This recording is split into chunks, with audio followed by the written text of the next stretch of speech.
Monsieur Bernard, est-ce que la gestion justement de ce problème de l'incivilité, qui provoque aussi du coup un sentiment parfois d'insécurité dans la commune, a-t-il été bien menée par la majorité sortante? Je pense qu'il y a eu quand même pas mal d'efforts qui ont été faits en termes de prévention pour la majorité sortante. Première chose, oui, mais en même temps je suis inquiet par le discours qui est mené ici, où on vient dire qu'on va régler le problème avec des sanctions. Alors je ne suis pas contre les sanctions, mais je trouve qu'il faut des sanctions qui soient efficaces. Et aujourd'hui, quand on veut faire punir des gens avec des amendes administratives, ou bien en isolant la personne de son environnement, de son quartier, je pense que ces sanctions sont relativement inefficaces. Alors qu'est-ce que nous proposons? C'est que des sanctions soient mises en place, mais que ces sanctions soient éducatives. Elles fassent réfléchir l'auteur d'un comportement d'infraction. Donc pas d'amende? Mais non, pas d'amende, parce que ça ne sert à rien. La personne paye l'amende et finalement il n'y a aucun retour. On vient d'entendre tous les autres partis dire plus de répression. Je vais donner un exemple. Je vais terminer, Madame Leclerc, si vous me permettez. Je veux dire, il y a eu des jeunes qui ont lancé des cailloux sur des trams de la STIB il y a plus ou moins 1 an. Ça a créé un drame aussi bien pour les passagers que pour les chauffeurs.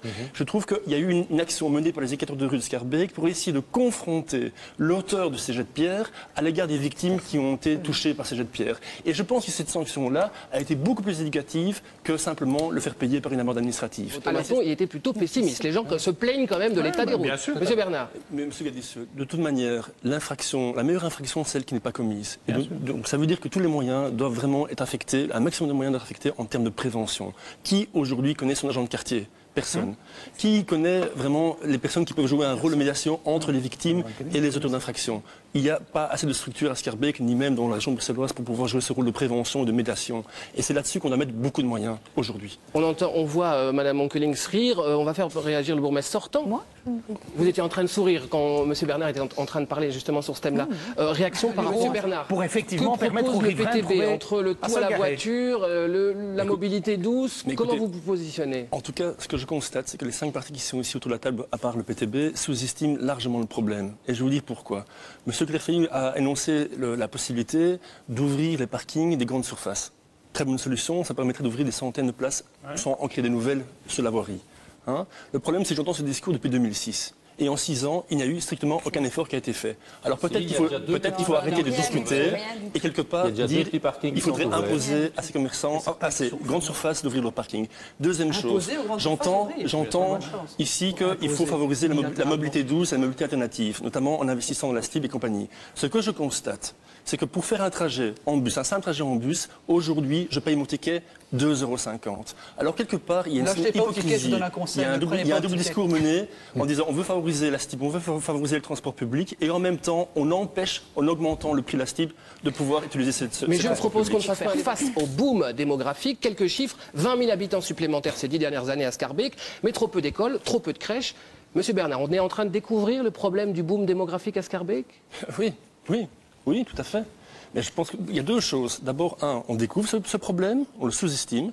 Et deuxièmement, on fait comme si c'était un problème. Mais des écoles et des crèches ont été créées. Attendez, on fait comme si c'était un problème, alors que je pense qu'il faut voir cette jeunesse qui naît comme une opportunité.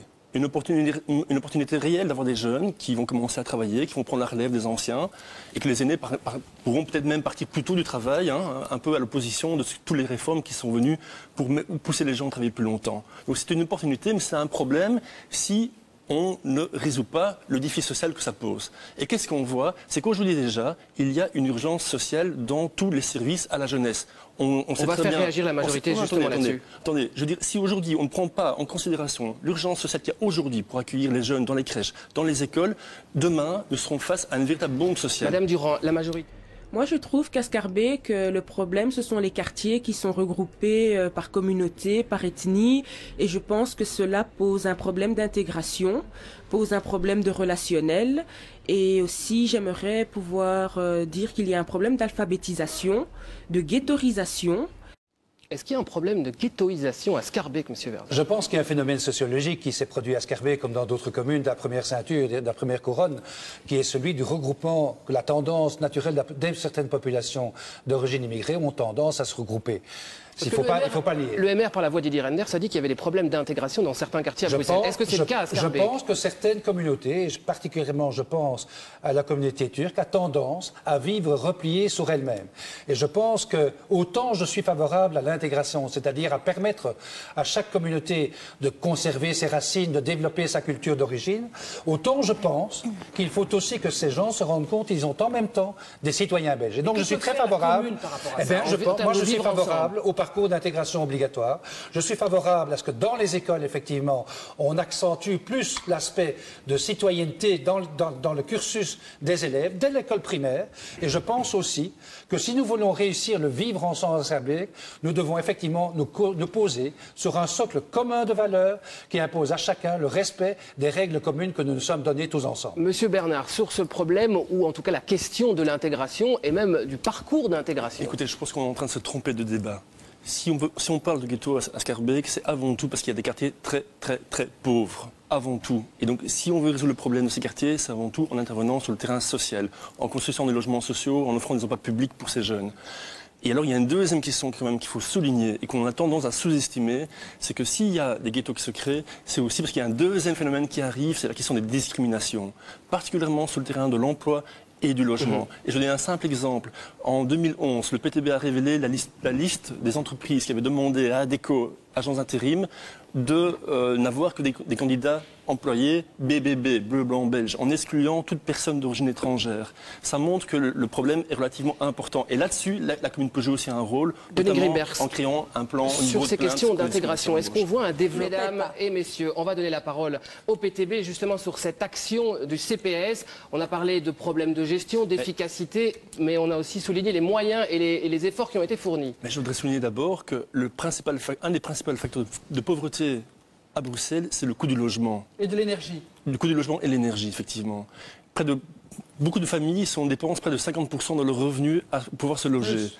Et là-dessus, la commune a aussi un rôle à jouer, notamment en termes de création de logements sociaux, et logements moyens modérés, etc. Alors, c'est pour ça que le PTB fait campagne aujourd'hui, partout, dans toutes les communes, en disant qu'il faut d'urgence créer 3500 logements publics bon marché. Et est-ce que la commune en a les moyens? On revient toujours au même problème. Hein. Je crois d'abord qu'il y a un manque de moyens, surtout dans la volonté politique. Il y a eu un choix délibéré de la majorité sortante en disant je ne veux plus créer de logements sociaux ni de logements publics. C'est faux, monsieur. Demain, je pose la première pierre. De logement social.